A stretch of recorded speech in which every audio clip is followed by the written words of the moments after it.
سلام، وقتتون بخیر. من سیما فاطمی پور هستم و میخوایم درس 38 رو با همدیگه یاد بگیریم از کتاب اکسفورد ورد اسکیلز سطح اینترمدییت و دقت بکنید که ما ادیشن دوم این کتاب رو داریم کار میکنیم. جلد این کتاب سفید و بنفش هست. لطفاً تا آخر ویدیو با من همراه باشین و این درس مفید رو با هم تمرین کنیم. درس امروز در مورد حروف اضافه هست که توی تایم فریز ها استفاده میشه. فریز یعنی چی؟ یعنی عبارتی که از دو یا چند تا کلمه تشکیل شده کنار هم دیگه. یه سری عبارت ها داریم توی انگلیسی که به زمان ها اشاره دارن. عبارت های خیلی زیادی داریم توی زبان انگلیسی. حالا توی این عبارت ها خیلی وقتا حروف اضافه ای به کار رفته که یه مقداری شبیه به هم هستن و این درس این حروف اضافه رو میخواد با ما تمرین بکنه. بریم ببینیم که چه عبارت هایی داریم. مثل همیشه لطفاً اول گوش بکنید. تلفظ رو یاد میگیریم. توی این جمله ها عبارت هایی که مد نظرمون هست رو من هایلایت میکنم. بعد دوباره میخونم، شما بعد از من تکرار میکنید. بعد میریم سراغ معنیاشون، براتون توضیح میدم و بعد یه سری تمرین با هم حل میکنیم. این درس یه مقدار عبارتاش نزدیک و شبیه به هم هستن، پس خیلی باید دقت کنید. حتما سعی کنید که یادداشت برداری بکنید که بتونید مرتب مراجعه بکنید و مرورشون بکنید تا یادتون نره. خب شروع میکنیم. از این اسپیچ بابل ها باید شروع کنیم. اسپیچ بابل این حباب هایی هست که نشون میده که یه نفری داره این جمله ها رو میگه. I'm afraid I can't stop and talk. I'm in a hurry. I'm going to Joe's wedding and I have to get to the church on time. If I get the 3:30 train, I'll be there in time to walk to the church. It'll be great. I haven't seen my cousins for ages. I enjoy weddings, but at times I get emotional and cry. Joe told me last year she was getting married. At the time, I was very surprised. It was difficult finding anywhere to live, but at last, they have bought a flat. They can't move in yet. In the meantime, they live with Joe's parents. The ceremony is quite short, so we won't be in the church for long. By the time the wedding ceremony is over, though, I'll be hungry. We are all going to the reception afterwards and we'll be there for a while. خب عبارتایی که هایلایت شده عبارتای تارگت ماست، یعنی امروز تمرکزمون روی اینها هست. پس یه دور تلفظاشو با هم تمرین میکنیم. با صدای بلند بعد از من تکرار کنیم. In a hurry. نگید هری، نگید هاری یا هری، هیچ کدوم. یه چیزی وسط اینها و خیلی کوتاه. Hurry. In a hurry. On time. In time. فرق این دوتا رو در موردش صحبت میکنیم، خیلی شبیه به همه. For ages. At times. At the time. At last. In the meantime. و for long. By the time. For a while. خب بریم سراغ معنیاشون. I'm afraid I can't stop and talk. دقت کنید که این I'm afraid که اینجا میبینید حرف از ترس نمیزنه. I'm afraidی که معمولا اول جمله میاد یعنی متاسفانه، مثل unfortunately هست. متاسفانه I can't stop and talk. نمیتونم وایسم صحبت کنم. چرا؟ I'm in a hurry. عجله دارم. پس اگه میخوام بگم عجله دارم یه فعل to be لازم دارم. To be. بعد عبارت in hurry رو پشت سرش میذارم. حالا میخوام بگم فلانی عجله داره، او عجله داره. She is. To be رو میذاریم. In a hurry. ما عجله داریم. We are in a hurry. خب پس اینو حتما توی جمله تمرین بکنیم. پس در عجله بودن یا عجله داشتن. تاکید میکنم که قبلش فعل بذارید. in a hurry خودش فعل نیست. I'm going to Joe's wedding. دارم میرم عروسی جو. And I have to get to the church on time. باید به موقع برسم. On time حالا فرقش با in time چیه؟ اگر مثلا قرار یه جلسه‌ای، مجلسی، عروسی، کلاسی مثلا ساعت 8 شروع بشه، اگر شما ساعت 8 دقیقاً برسید اونجا آن تایم بودید.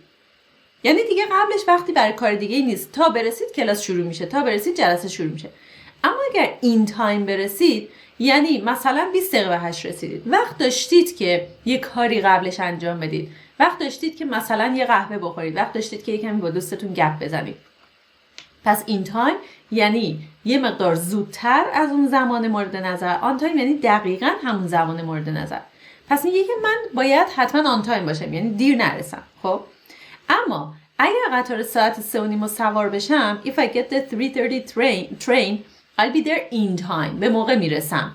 یعنی چی؟ یعنی یه مقدار زودتر که لازم نیست عجله کنم. گفتم وقت دارید که قبلش یه کاری انجام بدید. اون کار اینجا چیه؟ To walk to the church. یعنی دیگه چون عجله‌ای ندارم، وقت کافی دارم، میتونم پیاده برم. پس in time یعنی زودتر به اندازه‌ای که یه وقت اضافه هم بهتون میده. ولی on time دیگه وقت اضافه‌ای بهتون نمیده. خب It'll be great. I haven't seen my cousins for ages. For ages یعنی چی؟ یعنی خیلی مدت طولانی. میگه خیلی خوبه. من کازینامو، دخترمو، پسرمو، دخترمو، پسرمو، همه اینا رو میگیم کازین. کازینامو خیلی وقته که ندیدم. زمانش رو هم دقت کنید. haven't seen ندیده ام اونها رو. I haven't seen my cousins for ages. پس for ages یعنی زمان خیلی طولانی. دقیق مشخص نمیکنه. ممکنه 1 سال باشه، ممکنه 10 سال باشه. یه چیز نسبیه، بستگی به اون موقعیت و موضوع شما داره. مثلا اگه من میگم فلان غذا رو for ages نخوردم، ممکنه بشه 6 ماه، ممکنه بشه 1 سال. بستگی داره که این زمان طولانی از نظر من و شما چقدره. به اون فعالیت بستگی داره. خب پس for ages حتما دقت کنید که اسم جمع داره. for age نیست و ربطی هم به سن نداره اینجا، یعنی for a long time. I enjoy weddings but at times I get emotional and cry. At times اسم جمعش یادتون نره. At times یعنی sometimes یعنی گاهی اوقات. At times I get emotional یعنی sometimes I get emotional and cry. مثل قیدهای تکرار هست، مثل usually, sometimes, never, always. دفعات تکرار یه چیزی رو نشون میده. خب عبارت بعدی که خیلی شبیه این یکی هست اما یکی دو تا فرق داره. At the time. At the time یعنی چی؟ یعنی اون موقع. کدوم موقع؟ تو جمله قبل باید گفته باشم. مثلا Joe told me last year she was getting married. جو پارسال به من گفت که داره ازدواج میکنه. At the time کدوم تایم؟ یعنی همون موقع که به من گفت. I was very surprised. اون موقع من خیلی تعجب کردم. پس at the time یعنی at that time. میتونیم من بگیم at that time ولی at that time دیگه از این فریز های فیکس نیست. ولی at the time یه فریز فیکسه. خب پس دقیقا هم معنی هستن. At the time با at that time هم معنیه، یعنی اون موقع که به زمان گذشته اشاره میکنه. عبارت بعد It was difficult finding anywhere to live.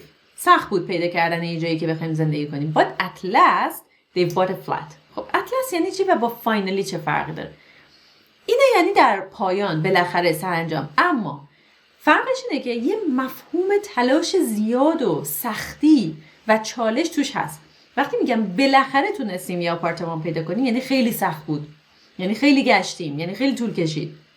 پس ببینید دقیقاً کلمه دیفیکالت رو براتون اینجا گذاشته که نشون بده که این اطلس بعد از انجام یه کار سخت استفاده میشه. برای یه کار معمولی نمیگیم اطلس، اونجا باید بگیم فاینلی.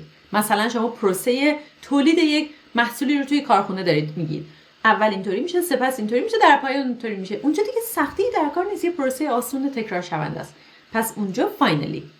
خب ولی اطلس یعنی اینکه خیلی تلاش کردیم، خیلی طول کشید ولی بالاخره موفق شدیم. این یعنی بالاخره، اون یعنی در پایان. They can't move in yet. نمیتونن. move in یعنی شاید تو فیلم‌ها شنیده باشین، یعنی 2 نفر بیان توی یه خونه با هم زندگی کنن. They can't move in yet. هنوز نمیتونن تو اون خونه بیان زندگی کنن. In the meantime یا معادلشو که جلوتر میبینیم meanwhile هست، یعنی در این حین، در این بازه زمانی. باز کدوم بازه زمانی؟ بستگی به جمله قبلتون داره. باز جلوتر مثالای بیشتر براش می‌بینیم. In the meantime یعنی تو این حین، تا اون موقع، تو این فاصله زمانی they will live with Joe's parents. تا اون موقع با Joe's parents زندگی می‌کنیم. مثلا ما یه خونه اجاره کردیم، 1 ماه دیگه به ما تحویل میده. In the meantime میخوام برم مسافرت رو برگردم. خب in the meantime دقت کنید meantime چسبیده به همه، یک کلمه است، جدا ننویسید meantime. یا meanwhile هم یک کلمه است و چسبیده به همه. خب این یکی جمله رو ببینید. The ceremony is quite short. ceremony جشن نسبتاً کوتاه. quite با quiet اشتباه نگیرید. quiet نیست به معنی ساکت. quite آخرش ite. ترتیب این 3 تا حرف دقت کنید. ite. اگر iet باشه میشه quiet. ite یعنی quite یعنی نسبتاً. The ceremony is quite short. نسبتاً کوتاه. So we won't be in the church for long. مدت طولانی در کلیسا نخواهیم بود. پس for long یعنی چی؟ یعنی for a long time. یا for long یا for a long time. باز for long یه عبارت فیکس شده است و یه فریزه، اما for a long time یه عبارتی که خودمون میتونیم از ترکیب چند تا کلمه بسازیمش. پس for long یعنی به مدت طولانی. By the time the wedding ceremony is over though, I'll be hungry. تا زمانی که، یعنی از یه موقعی تا قبل از یه موقع دیگه، تا قبل از یه اتفاق دیگه. اون اتفاق دیگه همون جمله‌ایه که بعد از by the time باید بذاریدش. جمله هم هست. By the time مثلا by the time you get here، تا زمانی که تو برسی، مثلا من تکالیفمو نوشتم. تا زمانی که فیلم شروع بشه ما این کارو کردیم. By the time the film starts, by the time you get here, by the time you arrive, by the time the wedding ceremony is over though, I'll be hungry. دقت کنید که این by the time و خیلی از این عبارت‌ها مخصوص زمان حال یا آینده یا گذشته نیستن. شما میتونید تو هر داستانی از هر زمانی که دارید تعریف میکنید اینا رو استفاده کنید. مثلا فرض کنید on time. میتونم بگم I arrived on time, I always arrive on time, I will arrive on time. پس ما در مورد زمان داریم صحبت میکنیم ولی اینا ربطی به زمان فعلتون نداره. اینو دقت کنید، خیلی اشتباه میکنم. خب مثلا اگه از at times دارم استفاده میکنم به معنی sometimes، به این معنی نیست که من باید اینو همیشه در زمان حال به کار ببرم. at times میتونم در گذشته بگم. مثلا من وقتی که بچه بودم at times با همسایه‌هامون بازی میکردم. at times یعنی sometimes بازی میکردم. okay؟ هیچ محدودیتی در استفاده از اینا نداریم. و جمله بعدی این یکی معنیش یه بار دیگه میگم by the time the wedding ceremony is over، تا زمانی که عروسی تموم بشه I'll be hungry. دیگه تا اون موقع من گرسنه شدم. یعنی تا قبل از پایان عروسی دیگه من گرسنه شدم. We are all going to the reception afterwards. reception به اون مهمونی شام عروسی میگن. پس حتما غذا توش هست. We are all going to the reception afterwards یعنی after that بعدش میخوایم هممون بریم به اون مهمونی شام. We'll be there for a while. یه مدتی اونجا خواهیم بود. For a while یعنی چی؟ یعنی for a period of time. نه مدتش خیلی کوتاه نه خیلی بلنده. اگه خیلی طولانی باشه باید بگیم for a long time یا مثلا for ages. اگه کوتاه هم باشه for a short time. ولی for a while یعنی یه مدتی. نه کوتاه نه بلند. خب بریم گلاسری رو ببینیم. To be in a hurry، گفتم فعل to be رو میذاریم کنارش، برای همین تکرار میکنم که یادتون نره. To be in a hurry، needing or wanting to do something very quickly. نیاز هست که یک کاری رو سریع انجام بدیم، پس عجله داشتن. On time، سر وقت بودن. Not late or early، نه دیر نه زود. At exactly the correct time.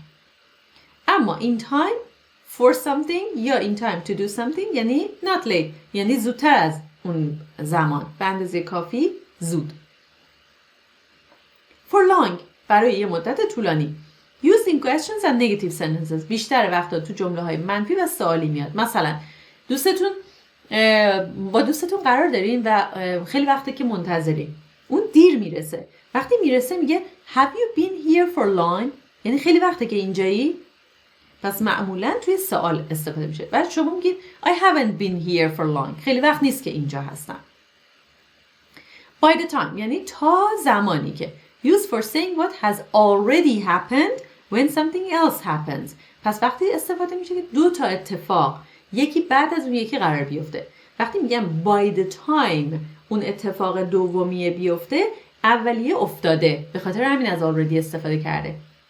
by the time تو برسی، من تکالیفمو نوشتم. by the time شام آماده بشه، مثلا منم خونه رو تمیز کردم.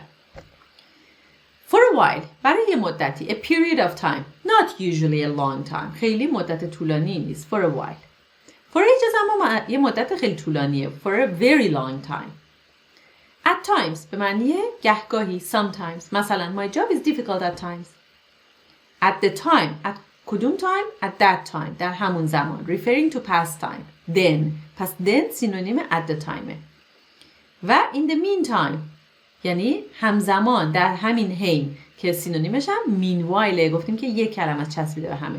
In the time between two things happening یعنی در زمان بین دو تا اتفاق. مثلا ما منتظریم که یک کسی بیاد. In the meantime یا meanwhile مثلا بریم ظرفا رو هم بشوریم. یعنی همینطوری که منتظریم که اون آدم بیاد، همزمان بیایم این کار هم انجام بدیم. خب همونطور که گفتم اینا خیلی شبیه به هم هستن و قطعا نیاز به چندین بار مرور دارن و اگر که احساس میکنید الان نیاز دارید یه بار دیگه اینا رو مرور کنید، ویدیو رو پاز کنید، یه بار دیگه ببینید و بشنوید و نوتاتون رو بخونید، بعد بریم سراغ تمریناتش و تمرینات رو همیشه تکرار میکنم که شما سعی کنید یه بار خودتون جواب بدید، بعد جوابایی که من میدم رو گوش بکنید. اینطوری خودتون فعالتر با اون موضوع درگیر میشید. خب بریم سراغ تمرین اول که از این 8 حرف اضافه سمت چپ با کلمات سمت راست که جنس‌های مختلفی هستن باید ترکیب بسازید و اینجا بنویسید. اولیش بای هست. با بای چه اصطلاحی داشتیم؟ by the time، یعنی تا اون موقع، که بعدش یه جمله میومد by the time you get here من این کار رو خواهم کرد. با for چی داریم؟ یکی از عبارتایی که با for داشتیم به معنی مدت طولانی بود. for ages به معنی for a very long time.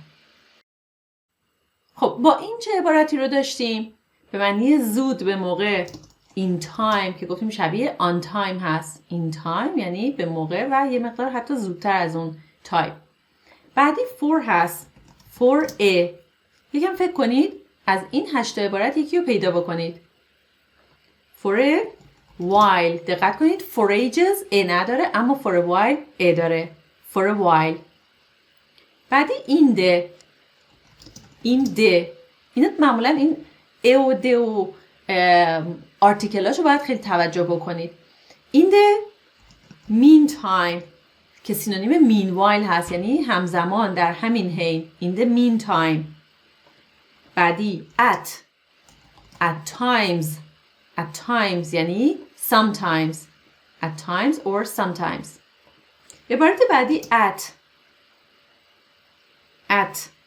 at last به معنی بالاخره، سرانجام. همون عبارتی که گفتیم یه مقدار سختی و تلاش زیاد توش داره، یعنی خیلی سخت بود اما بالاخره موفق شدن.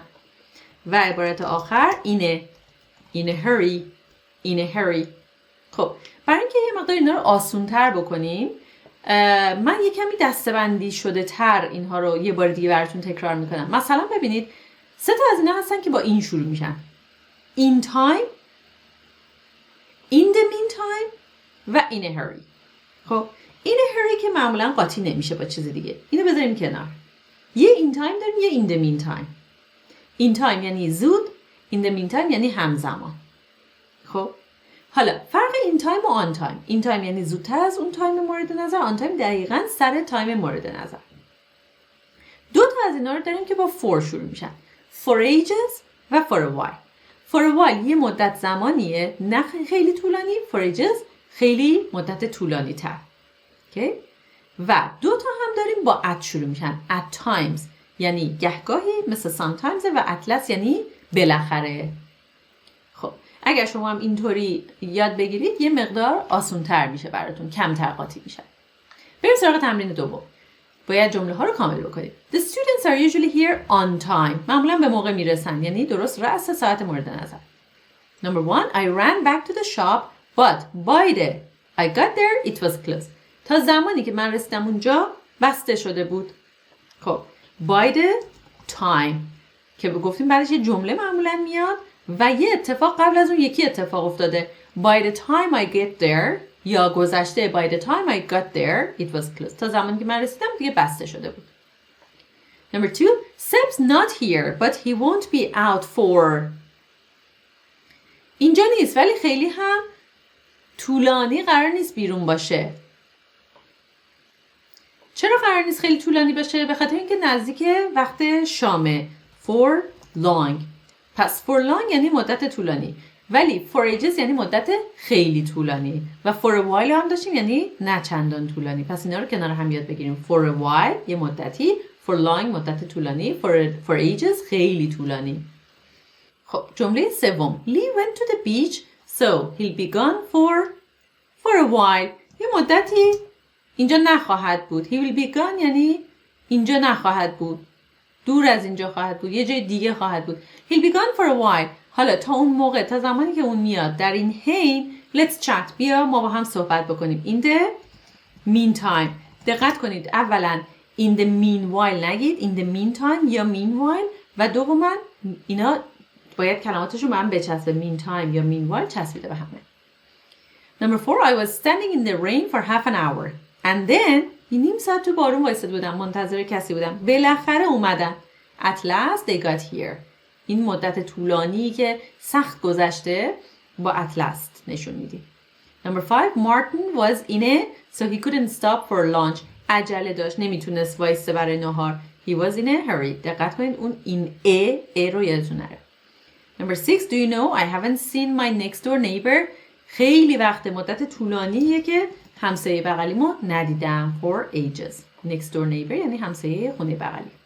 خب بریم تمرین سوم. باید عبارت کامل رو توی جای خالی بنویسید. مثال رو ببینیم. It's usually warm here, but at times it can get cold in the evenings. معمولاً اینجا گرمه، اما at times یعنی بعضی وقتا. Sometimes it can get cold in the evenings. جمله اول. It doesn't matter if you're early. مهم نیست اگر که زود بیای. Just make sure you're there for the meal. یعنی فقط به موقع بیا، یعنی دیر نشه. حتما قبل از میل برسی اونجا. In time for the meal. یک کلمه early که گذاشته اینجا یک مقدار سرنخی بهتون داده که منظورش چی هست. یعنی حتما قبل از اون تایم برسی و دیر نشه. Number 2, when Max says 8 p.m. he means 8 p.m. So be there رأس ساعت 8. پس حتما on time اونجا باش. 3, we haven't been outside Europe. It must be about 5 years. 5 ساله یعنی خیلی وقته که از اروپا خارج نشده ایم. For ages. Number 4, when I got there, Sylvia was studying. So I didn't stay. خیلی نموندم.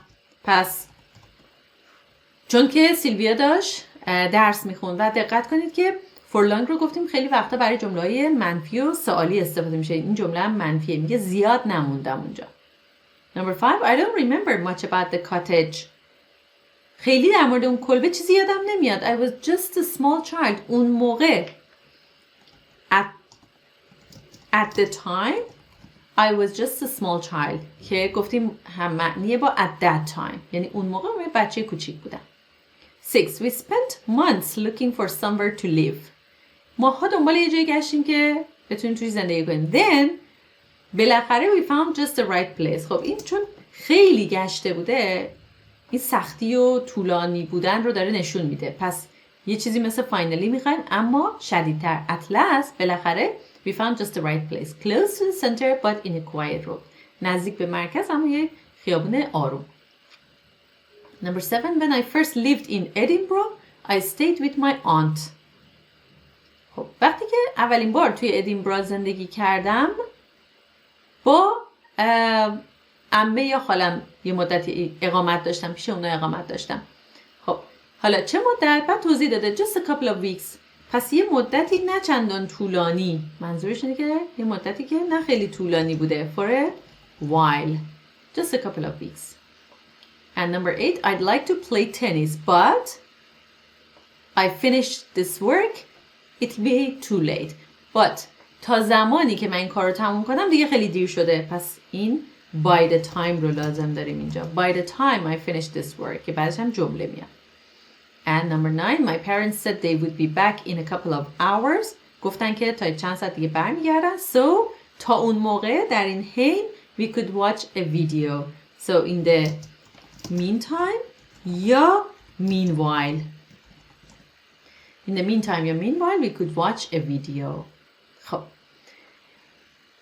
همونطور که گفتم این عبارت ها خیلی شبیه به هم هستن. حتما مرورشون بکنید اما وقتی مرور کردید و خوب یاد گرفتید بسیار کاربردی هستن و میتونه خیلی تو جمله های مختلف کارتون رو راه بندازه.